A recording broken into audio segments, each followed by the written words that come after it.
Good day, friends. Welcome to another Word of Gord.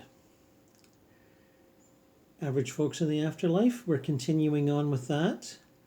More's Jürgen's You, and I'm going to contrast some of his most interesting explorations with some of those of Bruce Moen, whose books on his explorations, either aided by hemisync tapes from the Monroe Institute or not, make for some interesting comparisons.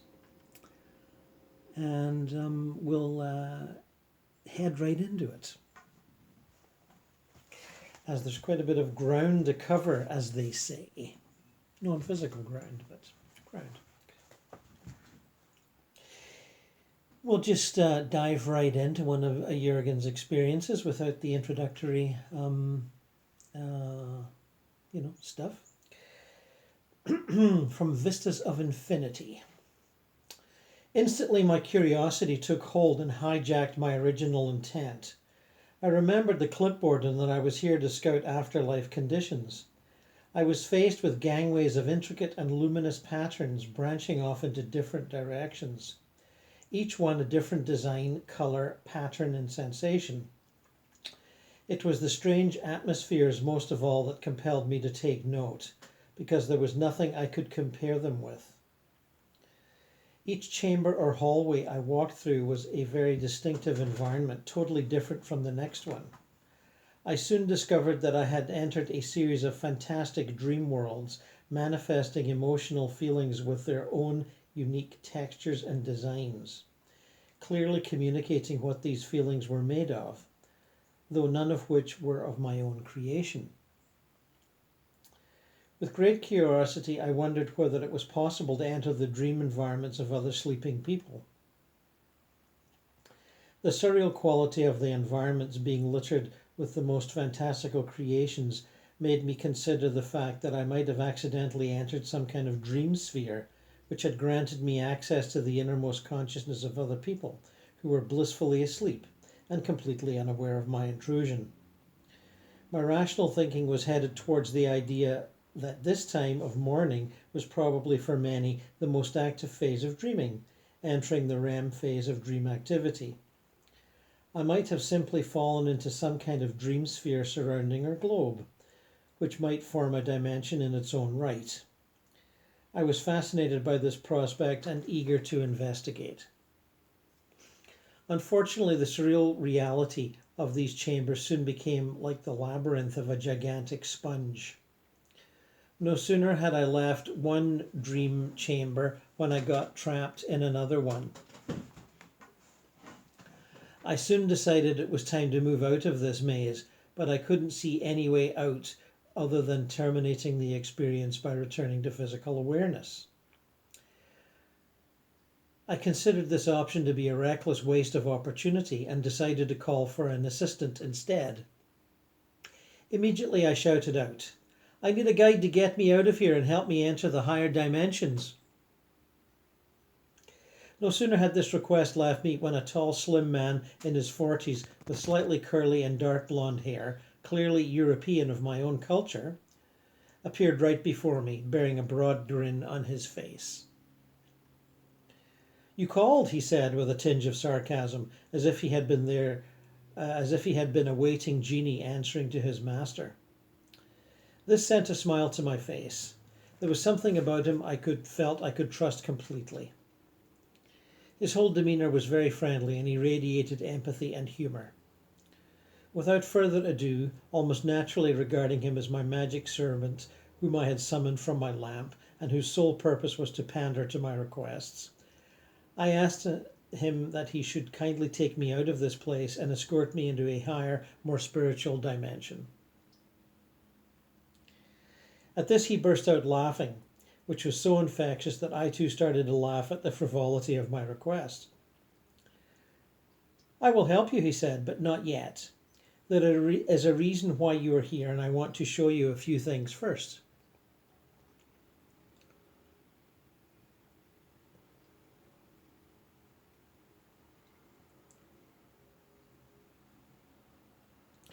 I asked who he was, and he simply replied that his name was Philip, but that I could just call him Phil if I liked.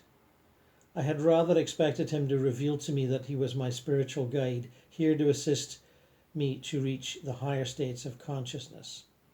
He accepted nothing of this, as he clearly read my thoughts and smirked mischievously. I can see what you were after, but this is not how things work. I wanted to show you something else first, he responded to my thoughts.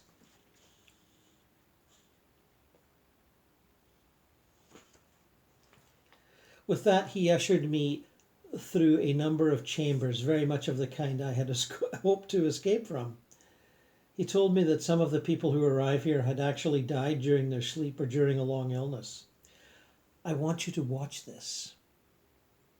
I saw a man arriving in strange surroundings with organic protrusions coming from the walls like unformed hands. He was escorted by weird creatures, neither human nor animal, who tore at him recklessly, and others who pulled on his limbs and finally dispatched him into an elaborate and colourful casket. He was then delivered into another room. This other room was an organic cave, or the inside of a gigantic alien creature, the walls in rhythmic motion, like they were swallowing a prey, while the colours on the cave walls shifted and blended into different hues in some feverish display. I looked at my guide, brimful of questions. This person has just died as a result of his illness, but he doesn't know it yet. He thinks he is dreaming. What you and I have just done is enter his death environment, or his death dream, if you wish. What is a death dream, I wanted to know. This is a release of pent-up energies of fears and anxieties, and as he pointed out, some fantastic and grotesque entities which seem to take pleasure at tormenting their new prey.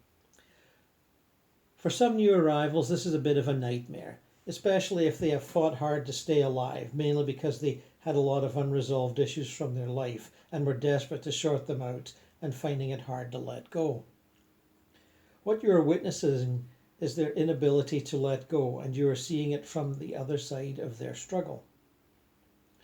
Phil looked at me with a kind of misplaced and triumphant satisfaction, barely hiding a smirk from his face. I was slightly alarmed how this must have felt from the victim's point of view, and started considering the prospect of such a reception at the end of my own life. Philip noticed my concern and assured me that this was not the rule and not as bad as it looks. You could say that this is no more than a nightmare from which the person will wake, but instead of waking in his physical bed, he is most likely to wake in a different bed, possibly surrounded by caring staff, but on a different dimension. With that, another broad grin settled on his face as if congratulating nature on the magnificence of its practical joke. I'll leave you to it to study the different types of arrivals here and the kind of energies people bring with them when they depart from their world. Being an artist, you may find something of curiosity value here and perhaps even paint a picture. His strange sense of humour amused and alarmed me in equal measure as he left me stranded in a completely different environment, which was another feverish nightmare scene in which another man was struggling with his demons, who threatened to take him down a deep abyss of which I could only speculate on the horrors it might contain. From my previous experience, I simply identified all these tormenting creatures as artificial entities, materialized energies created from fears, frustrations, and regrets. I accompanied the man through the various changing environments, preparing myself to intervene if called upon. Fortunately, after a short struggle, the man relaxed. He had realized that he was dreaming, and then he saw me. I must have presented him as a token of normality in this mad world and reminded him that he was simply having a nightmare. His environment began to change, brighten, and harmonize, and then he disappeared from it altogether, leaving me to find another new and completely different chamber and its victim. I quickly began to tire of these surroundings and felt mental exhaustion creeping in. I considered the possibility of waking myself up and instead of going into my normal meditation, simply going into my physical world kitchen to make a cup of tea and of course write all this down. Instead, I decided to call on my new friend with an almost desperate plea. Phil predictably appeared. "You prayed?" he said mockingly. I thought his sense of humour was inappropriate, but I couldn't help but being affected by his mischievous smile. "Take me out of this. I really have had enough. Why don't you just take me to another dimension?" I demanded. "There is still time for this," he replied. "I know you like art. Here, have a look at this." With that, he handed me a large book bound in yellow silk and elaborately embossed. I noticed that the dream environment had disintegrated around us, and instead we were standing in an open, featureless landscape with bands of colour drifting across the open terrain like banks of shifting fog, swirling and drifting into wispy shapes and then disintegrating when disturbed by some individual thought wind. I opened the book, and when I stared at the first page, I realized that I was already standing in the midst of an illustration the artist had created. Soon I was drifting through a 3D watercolor illustration world of the artist's imagination. Never before in my life had I been able to appreciate the work of other artists from quite such close quarters, and I marveled at the accomplishments of his unique and individual style and sophistication of execution. The figures which arose out of the images were personalities in their own rights, but endowed with the artist's individual style. The outlines of their bodies skillfully described with dancing lines. The elegance of a woman's beautiful body fleetingly hinted at with caressing puffs of colour that were rising into the air and defining new contours. The trees drawn with breathing touches of green and held in place by the indigo blues of painted skies. I could see that this was how the artist has intended his work to be appreciated. This was what it was about, and it was incredible. I drifted from page to page, from illustration to illustration, in real time, in a real world, and after about 8 pages soared into the work of another artist, totally different, unique, and pleasurable beyond measure. After this I had other experiences, but for the sake of the narrative I simply filed these under further observations, of which I will go into more detail when discussing the higher and mental spiritual realities. I was grateful to my new friend Phil for having shown me this. I did not quite expect to see this aspect of the higher dimension, but it was one of its many sides I needed to know and experience. I was going to learn how truly infinite the vistas of our non-physical reality really are. Until I can make the final choice for my relocation after death, I know that meditation and my surrender to the being state will release me from the confines of my social and biological self and prepare me for life's most incredible adventures. I have learned that our physical senses are too limited by the comparatively sluggish working of our physical nervous system to really appreciate the depth of art and culture. I remembered Aldous Huxley reporting the opening of our senses while taking mescaline in his book The Doors of Perception in Heaven and Hell, 1954. It may only be after we shed the heavy burden of our physical bodies that we will truly grasp the wondrous depth and infinite planes of our inner and outer universe. Indeed.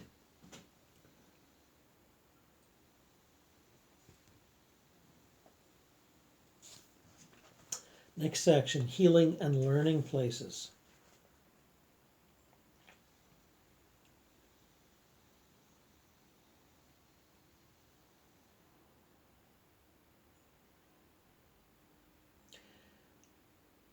There seems to be some kind of infrastructure, autonomous as well as one implemented by intelligent agencies, even to the extent of institutions or health and welfare centres. Here's a report of one such place I encountered. I found myself in a large park. Right in front of me was a flower bed raised up from the ground and supported by a wall of natural sandstone. Colourful clusters of flowers cascaded over the edges. The abundant quality of this instantly told me that I was on a much higher dimensional level than some of the previous ones I had arrived at. I bent down for a close look to fasten my awareness and to achieve full clarity. When full waking awareness was established, I got up and looked around. There were people and couples strolling around at their leisure, like on a summer bank holiday. Dogs playing and benches with tables, a scene that was instantly uplifting. I left and headed towards a large two-story building with a wide entrance. The windows on the ground floor covered ceiling to ceiling and allowed a view inside. There was activity, but not in an organised manner. Entering the main door, I headed straight up a flight of broad stairs to the first floor, where I entered another door leading into an open plan space. Here I was met with the friendly smiles of men and women who appeared to be nurses, or at least wearing some kind of health worker uniform. A little further on, I spotted a group of people, 2 female nurses and 1 male, treating a couple lying on the floor. When I got closer, I noticed the couple's clothes were drenched wet. Seaweed was wrapped around their feet and stuck to their bodies. The woman of the 2 just seemed to come around and was being consoled by a nurse holding her hand. I was mystified by the state they were in and the fact that they were wet and covered in seaweed. I asked the male helper whether he could help enlighten me to what was going on. He smiled and said, "These people had a boating accident. They got caught in a storm. Their boat capsized and they drowned. And yes, they are dead, very much so, but they don't know it yet. They think they have been rescued, and in a way they have." He proceeded to attend to the man, who just came round as well, and had immediately inquired as to where they were and what had happened to their boat. Their nurse informed them that their boat unfortunately had been lost, but that he and his wife were both safe. He assured them that they would be taken care of now and be given some dry clothing as well as a hot drink. I looked at the male nurse. "I don't understand. How did they get here, and why are they still wet, and what is all this about with the seaweed?" "They are here because they cried out for help as they drowned. We went, picked them up, and brought them here. Of course, there is no need for their wet clothes or the seaweed on them. In a way, this is just for decoration, if you like." With that, he smiled, and I smiled too, noting his sense of pride about the added detail. You have to understand that as far as they're concerned, they have been saved from their fate physically. They are under the impression that they have been pulled aboard by a rescue boat and brought to safety. With a barely concealed grin, the man continued, "Sometimes we have to put on a bit of a show to provide continuity from one state to the next. Imagine how confusing it would be if you found yourself one moment fighting for your life and the next moment being on dry land, fit as a fiddle and without a drop of water on you as if nothing had happened. That could lead to an awful lot of confusion and a bit of shock. No, we quickly adjust to the situation and do what is required to give these guys a smooth transition." By now the couple had both gotten up and were gently led away by 2 female staff. The woman was clearly in a state of shock and crying, while the man was eager to thank them for rescuing them. I knew then that both were in safe hands and probably about to enter a counselling session where they would learn the whole truth about their condition.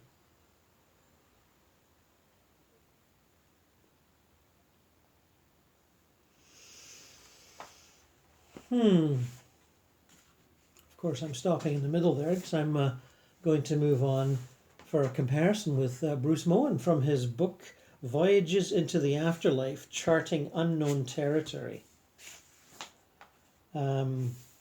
Published, 1999. And I read it around that time too, or maybe a little later, 2001, 2002. Now, Bruce used a lot of hemisync tapes, and he is using them here as part of an exercise at the Monroe Institute in Virginia with a lot of other people. And they are, how shall I say, experienced explorers using hemisync tapes at this point. And they are, as the book says, charting unknown territory. And they're finding out all sorts of interesting things, one of which is that there's a Monroe Institute in the spirit world on an area they call Focus 27. The Monroe people tend to divvy up the astral and mental planes into focus levels. Focus 21, 22, 23, etc., etc. And a lot of their work is done on Focus 27 at an area they call the park. And let me see. Our task during this tape exercise was to explore a place called the Healing and Rejuvenation Centre in Focus 27. It had been suggested by the trainers in the briefing before the exercise that we begin by returning to the reception centre and then follow a trail of a person we'd seen entering during our earlier visit. The person covered by a sheet or bandages on a hospital bed being pushed by two men dressed as paramedics had piqued my curiosity. Standing at the reception centre plaza, I brought that earlier scene back to mind. Everything went dark for a moment and then the paramedics and the hospital bed went whizzing by again. I took off after them, somehow knowing that they were headed for the Healing and Rejuvenation Centre.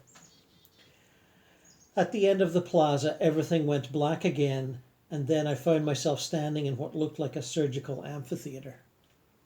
The two paramedics were transferring the patient, still covered from head to toe, onto a large table in the centre of the room. Powerful lighting from directly above brightly illuminated the patient's body.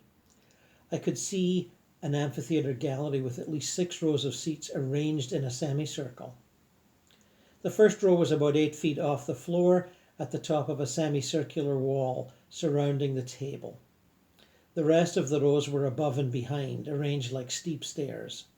Anyone sitting in the movie theatre style seats in the gallery would have an unobstructed view of the patient. While I watched, doors opened at the top of the gallery and people began filing in and sitting down.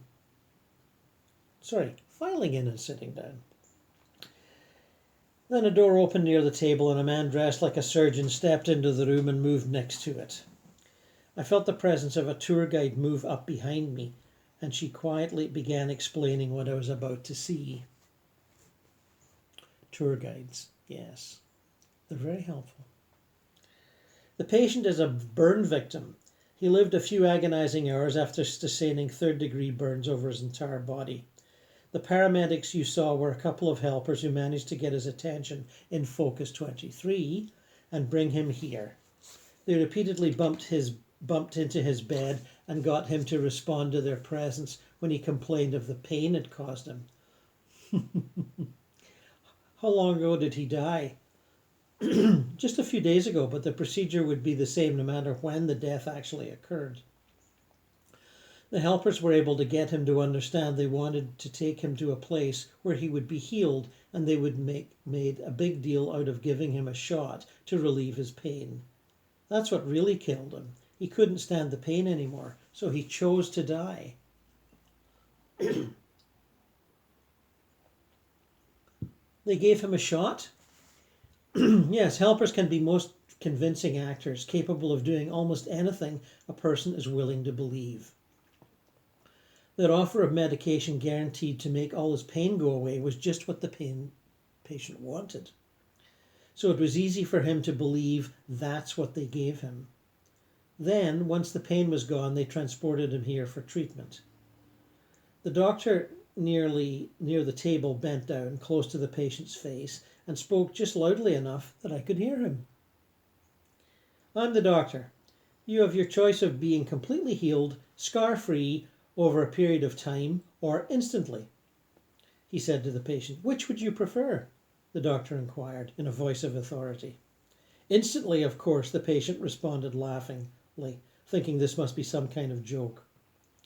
I could feel the guy had no idea instant healing was possible, and yet in just moments he witnessed a miracle. Very well, the doctor said. He stepped back a few feet away from the table, turned his head toward the full gallery, and nodded to the audience. On their faces I could see smiles and feel the energy of love building up in each of them. It approached collective peak instant, as mine had just a short time ago on the boulder by the lake, and I could feel pure unconditional love energy filling the room. Then a beam of light emerged from each member of the audience and shone onto the patient. It happened so fast that I didn't see the healing as it occurred. A ball of light formed around his body, and then, in an instant, the white covering disappeared, revealing a man without a hint of a burn or a scar anywhere on his body. He jumped up off the table and found himself standing next to the doctor. The doctor then made a point of taking extra time to carefully examine the man before handing him a bathrobe. I could tell this was part of the act, making sure the guy watched the doctor's examination. He saw that he was completely healed, which stunned him to silence.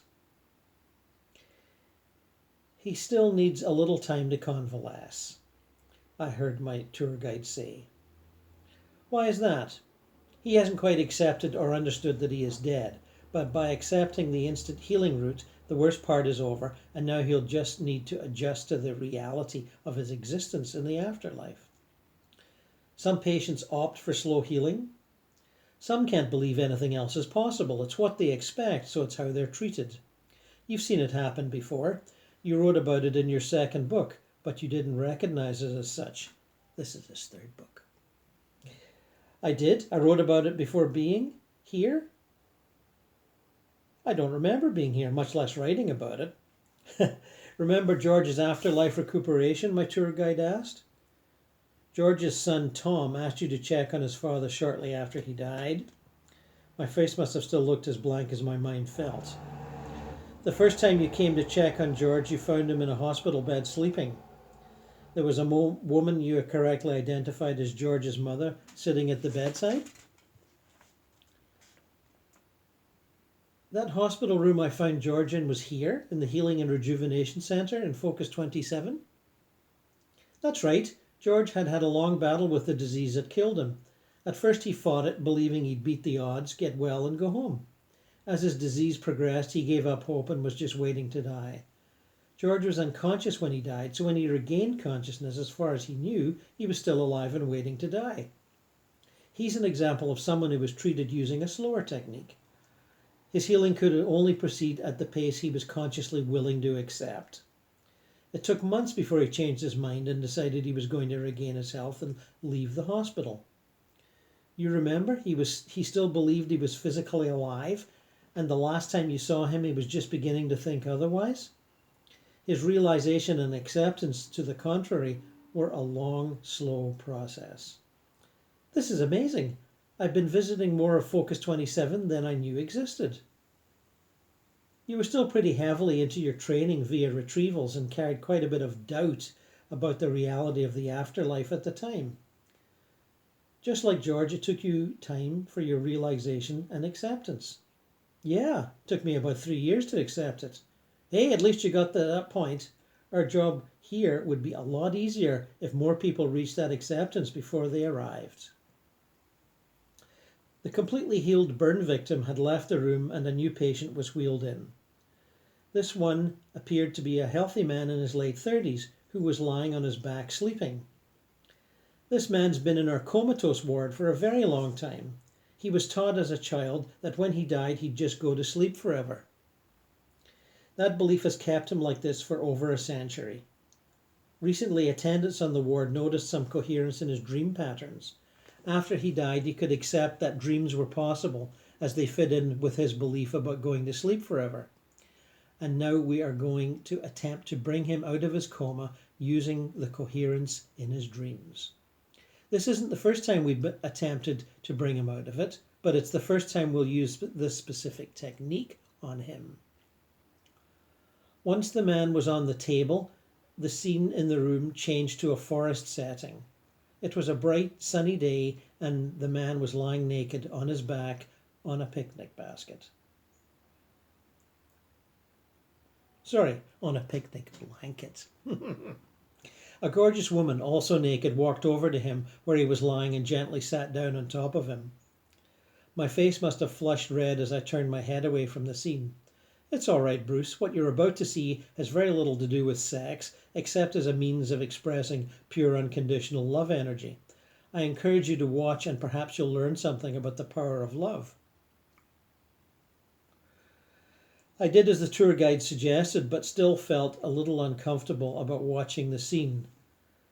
The audience in the gallery began to smile and beam light into the scene. Some of it surrounded the man and woman, and I could tell it had the effect of bringing the total scene into his dream. Before long, the man began smiling, and then some members of the gallery began beaming light into the genital areas of both people. The movements of the woman were arousing and building sexual energy, which appeared as increasingly as a bright ball of light. The man, eyes still closed, raised his arm and began caressing the woman's face and body. His other body movements indicated he was joining into the activity of the dream. As he approached orgasm, the gallery members, beaming light into the genital area, began to push the ball of light up through his body and toward his head. I could see it energizing and awakening each chakra location as it passed through that area of his body. When it reached his head, he opened his eyes and became fully aware of the woman and his surroundings, which brought him fully conscious and out of the coma. The woman began talking to him, thereby holding his attention on her presence. In a few moments they were up, retrieving their clothes from where they were scattered on the ground around the blanket, laughing and joking as they got dressed. Together they folded the blanket, gathered up their picnic basket and left, walking arm in arm down a path in the forest. In a short time they walked out of sight and the room returned to its previous appearance.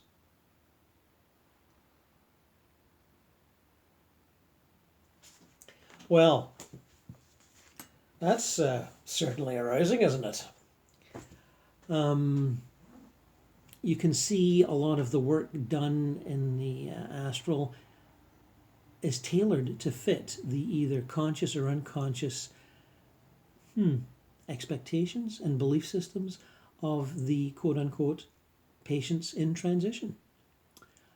And I made this point several times in my own work, but I thought it would be fun for you to see it represented in the work of others. And we'll proceed onwards with our explorations fairly soon. And until then, friends, I wish you well.